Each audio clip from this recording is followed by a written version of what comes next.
এই গাড়িটা আমার এই পটুয়াখালী বাউফল থেকে যদি কুষ্টিয়া পর্যন্ত নিয়ে যায়, কমপক্ষে 4 থেকে 5 জায়গায় আল্লাহর ওলিরা বলবে হুজুর দোয়া চাই।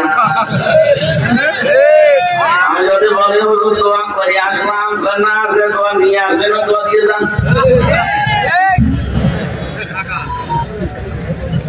এখন এই দোয়া যদি 5-7 দর্জন করে থাকে, 2000 করে দোয়া দেওয়া লাগে, 5 জায়গায় 10,000 দোয়া যাবে। জিজ্ঞাসা একবার করেছি যে কেন এটা করেন, বলে আমার একাদশ না, উপরে আরো আল্লাহর ওলি বসে আছে। আপনি বলবেন বলে আমি না, আমার উপরে আরো আল্লাহর ওলি আছে, এগুলো বিভিন্ন জায়গায় কাবি খার মতো বন্টন হয়। জায়গায় ওই দোয়া না নেয়, উপরে দিলে আছেন করে দিয়ে দেবে বন্ধ করে। এই বাধ্য হয়ে দোয়া নেওয়া লাগে, এরকম জায়গা দেশে আছে না নেই? আপনি আবার মন খারাপ করেন না, না এতটুকু মানুষ না ভাই, আপনি আমার বয়স 33 বছর, কিন্তু বাস্তবতা আপনার চাইতে আমার অনেক বেশি আছে। এখানে এমনও মানুষ আছে জীবনে ঢাকায় যায়, এরকম নেই? আর আমরা আমাদের চলাফেরাই তো রাতের বেলা যারা চলাফেরা করি, আমরা দেখি রাস্তায় 3টা জিনিস পাওয়া যায়। একটা হচ্ছে পোস্টান, একটা বক্তা, আর একটা পুলিশ। পুলিশ ভাই আবার রাগ করে না, কারণ আমার নামও আমি বলেছি। বক্তা পাওয়া যাবে, নাই পোস্তা পাওয়া যাবে, আর পুলিশ পাওয়া যাবে। এত পরিশ্রম করে পুলিশ আর বক্তারা, কোথায় ছিলাম কালকে আগে নোয়াখালী, ওখান থেকে গেছে দিনাজপুর, এরপরে বাউফল, কালকে যাওয়া লাগবে আবার সিলেট। পাগল হয়ে যাবেন না? আর পুলিশের তো ডিউটির শেষ নেই, 24 ঘন্টায় ডিউটি করে।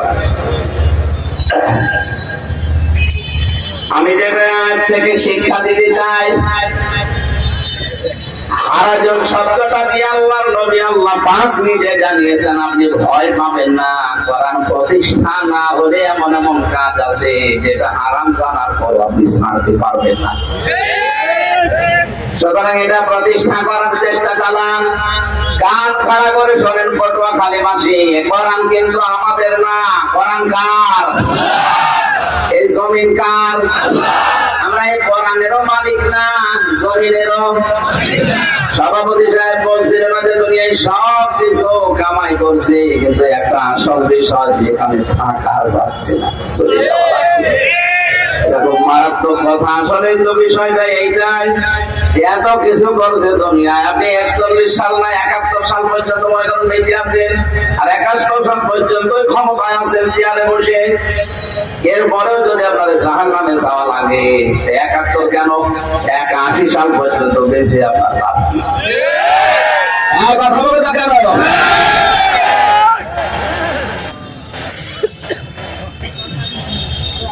জীবনের আসল মানেটা আমরা অনেকে আজও জানি না।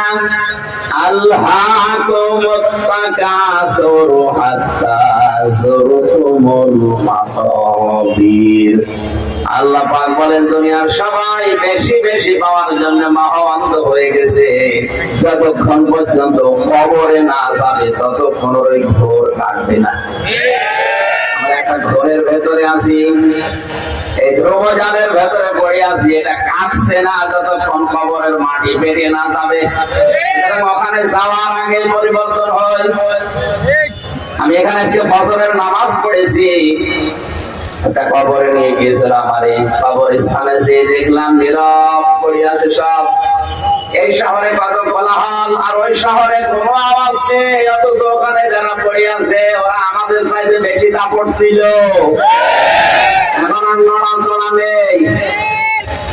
এই জন্য দোয়া করার সময় বলেছি, মহান আল্লাহ এই নীরব শহরে আজ কত মাস্তান নীরব হয়ে পড়ে আছে, আমাদেরকে এই নীরব শহরে আসার আগে সামানা চড়া তৌফিক দাও। সময় পেলে সুযোগ হলে কবরে যাবেন, কবর জিয়ারত করার সুন্নাহ। এটা মরণের কথা স্মরণ করিয়ে দেয়, দুনিয়ার জীবনকে আস্তে আস্তে ভুলিয়ে আখিরাতমুখী করে। নবীজির প্রতিটা কাজ, প্রতিটা কর্ম বিজ্ঞান সম্মত, আখিরাত ভিত্তিক। যেটাই করবেন ওটা আখিরাতের দিকে চলে যাবে। কবর জিয়ারত এমনি করতে বলে না, অবশ্যই এর ভেতরে কোনো সিগনিফিকেন্স আছে। এটা তাই যে আপনাকে দুনিয়ার এই জীবনের স্বাদ আস্তে আস্তে ভুলিয়ে দেবে। সময় পেরিয়েছে। সূরা ফাতিহা, সূরা ইখলাস, সূরা তাকাসুর যেটা পড়ছিলাম, এটা পড়ে একটু চোখের পানি যদি ফেলতে পারেন আর মনে মনে কাঁদতে পারেন, আল্লাহ আমার মা আমার বাবা শুয়ে আছে, দয়া করে মাফ করে দাও, আপনার জীবনও আস্তে আস্তে পাপ ছেড়ে যাওয়া সহজ হবে। আমার আয়াতের মূল বক্তব্য ছিল আমরা যেন কোরআনে কারীমকে দাঁড় করাতে পারি, কারণ জমিনও আমার না, কোরআনও আমার না, আমরা হচ্ছে কোরআনের কামলা। খাবেন আমরা লেবার, মরিচ, পাট যাই বলেন, আমাদের খেদমতগার, আমাদের মালিক না, যে মালিক হয়ে আমরা বসে আছি। আমরা সবাই এখানে কোরআনের কি খাবেন? বলেন বলেন, কি বুঝলেন এই শব্দ দ্বারা? হুমায়ুন কবির সাহেব এই জমিটা ওনার নিজের, আমাদের মতো 10 জন মানুষকে নিয়েছে লেবার, যেখানে আপনারা ধান লাগান। আমরা ধান লাগান আরম্ভ করলাম, বিকাল 5টায় উনি আমাদের বেতন দিয়ে দেবেন। কয়টায়? বিকাল 5টা বাজতে মাত্র 10 মিনিট বাকি আছে। 10-12 জন মস্তান মোটরসাইকেল নিয়ে এসে বসাই, এ ধান তুলে ফেলো, এ ধান এখানে লাগানো যাবে না।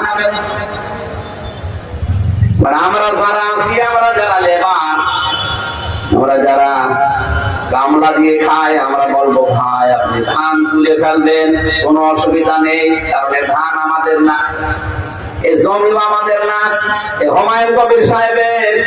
কিন্তু ধান তুলতে হলে আপনি 10 মিনিট পরে তোলেন, আগে বেতনটা নিয়ে নিন।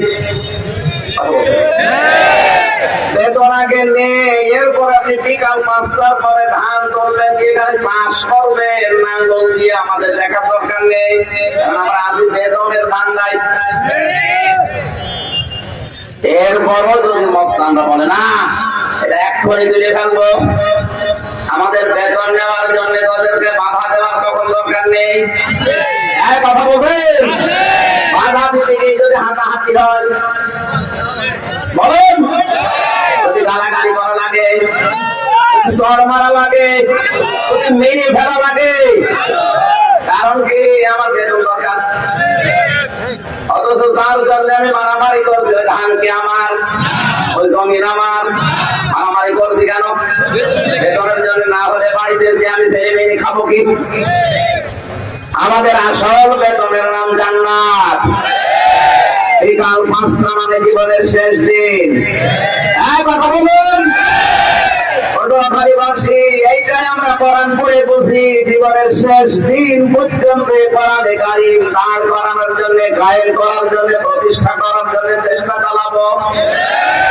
এর ভেতরে যদি কেউ এসে বাধা দেয়, তুলে ফেলতে চায় কোরআনকে, মারামারি যদি করা লাগে, হাতাহাতি করা লাগে, চড় দেওয়া লাগে, মেরে ফেলা লাগে, কোনো অসুবিধা নেই, কারণ আমার বেতন দরকার।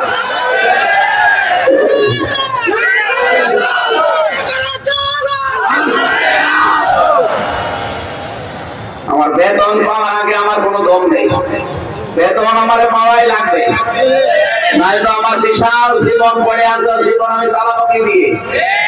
কথা বলেন। এখন নয় 70, 80, 90 বছর শেষের পরে যেটা শুরু হচ্ছে, এটা শুরু হলে আর কোনো শেষ নেই। বিশাল জীবন হায়াত পড়ে আছে, ওই জীবন চালাতে হলে বেতন লাগবে না? আর ওই বেতনের নাম কি? আরো জোরে, এইটা লাগবে। এটা প্রতিষ্ঠা না হলে হালালকে হালাল মানতে পারবেন না, হারামকে হারাম মানতে পারবেন না। সবাই প্রতিক্রিয়া করে মন থেকে বলেন তো, এই দেশে যে ফেরেশতায় বাস করুক, সুদ থেকে কেউ মুক্ত আছে? কারণ ইসলামী জাকাত ভিত্তিক অর্থনীতি রাষ্ট্রীয় ভাবে যতদিন কায়েম না হবে, ততদিন পর্যন্ত এই দেশে যদি ফেরেশতাও বাস করে, সে সুদ ডাইরেক্ট খাচ্ছে না ইনডাইরেক্ট। আমি মনে করছেন রুটি মাথায় গেছে, তুমি ভেতরে আমার এই জুব্বাটার ভেতরে সত্যি কিন্তু ধক ধক করছে সাদা, দোষের ভেতরে আছে ইনডাইরেক্ট। কারণ এটা যেখানে তৈরি হয় মিল কল কারখানা, ওটা তো এমনি বানায়নি মালিক, অবশ্যই ব্যাংক থেকে লোন নিয়েছে। কথা বলছেন? আপনাদেরকে আমি বাঁচার জন্য কথা বলি, কারণ আদখালাহুল্লাহুল জান্নাহ, নবীজি বলেন আল্লাহ তাকে যেন জান্নাতে প্রবেশ করিয়ে দিয়েছে। আমাদের উচিত হচ্ছে জানে কোরআনে কারীম শোনার পরে বাপ-দাদা কি করেছে, আমার চাচা, আমার মুরব্বী, আমার পীর কি করেছে, ওটা যদি এখন না মেনে যদি মন খারাপ হয়, এই জন্য তো আয়াত পড়ে আল্লাহ পদ্ধতি শেখাচ্ছেন যে এভাবে কথা বলবেন। আমরা কোরআনের এই আয়াতকে সামনে নিয়ে তাফসীরুল কোরআন মাহফিল লিখে দিয়েছেন, তাফসীর আকারে কথা বলবো ইনশাআল্লাহ। যিকরুল মুমিনিন আয়াতের শেষ কথা এটা, দেখে নবী কোরআন শরীফ মুমিনদের জন্য উপদেশ। ফাযাক্কির বিল কোরআনি মা ইয়াখাফু ওয়াঈদ, so admonition or by the holy Quran, him who face my threat, কোরআন দিয়ে আপনি উপদেশ দেন যাদের অন্তরের ভেতরে আল্লাহর ধমকের ভয় আছে, থ্রেটের ভয় আছে, তাদের কাজ হবে। কে বলছেন? সুতরাং ওই রকম মন নিয়ে আপনি এখানে বসেন। আজকের তেলাওয়াত কিন্তু আয়াত সবার মুখস্থ আছে আমি জানি, কিন্তু এর ভেতরে এমন এমন তথ্যগুলো আমিও এতদিন জানতাম না। কাবা শরীফ তাওয়াফ করার সময় দেখি রুকনে ইয়ামিন থেকে হজরে আসওয়াদ এই জায়গাটা, এটা পার হওয়ার সময় লক্ষ লক্ষ মানুষেরা এই আয়াতটা পড়ছে। চিন্তা করলাম এই আয়াত তো বাংলাদেশেও পড়ে, মোনাজাতে আয়াত পড়ে, রব্বানা আতিনা ফিদ দুনিয়া হাসানা।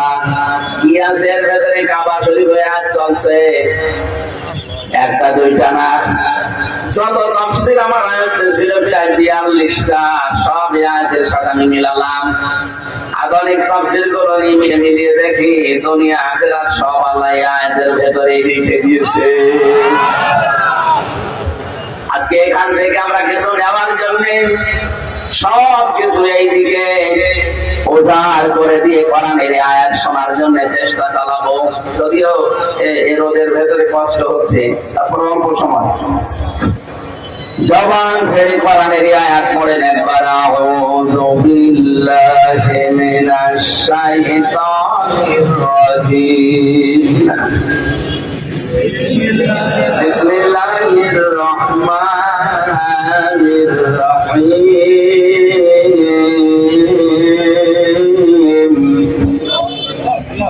ومنهم من يقول ربنا آتنا في الدنيا حسنة وفي الآخرة حسنة وقنا عذاب النار।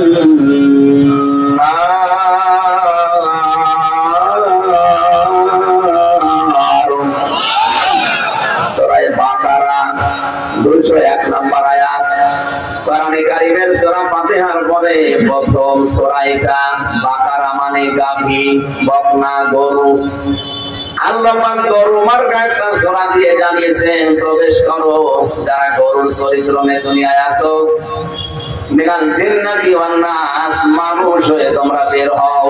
তার মানে কোরআনের কাছে না আসলে মানুষ মানুষ হয় না। এই যে গরু মার্কা চরিত্র আমাদের আছে, এটা সংশোধন করার জন্য কোরআনে কারীম লাগবে। বিশ্বনবীকে আল্লাহ যাবেন প্রথম ওহী দান করেন, ওদিন জিবরাইল 3 বার নবীকে বলেছিলেন ইকরা পড়েন, নবীকে বলেছেন না আমি পড়তে পারি না। এই কথা জানেন না? জি। 3 বার তিনি বলেছিলেন না আমি পড়তে পারি না, মা নবী পারি। চতুর্থবার যখন বুকে চাপ দিয়ে বললেন ইকরা বিইসমি রাব্বিকাল্লাযী খালাক, পড়েন আপনার রবের নামে যিনি আপনাকে বানিয়েছেন। বিশ্বনবী এবার জিবরাইলের সাথে 5টা আয়াত পর পড়েছিলেন। ভালো করে শুনবেন, 5 আয়াত পর পড়ে জিবরাইল বলেন, হে নবী আপনি এতক্ষণ বারবার বললাম পড়লেন না, এখন পড়ছেন কোন কারণে? নবীজি বলেন, ফেরেশতা উনি এতক্ষণ বলছিলেন পড়েন পড়েন, যে কি পড়বো আমি, পড়বোটা কি? যখন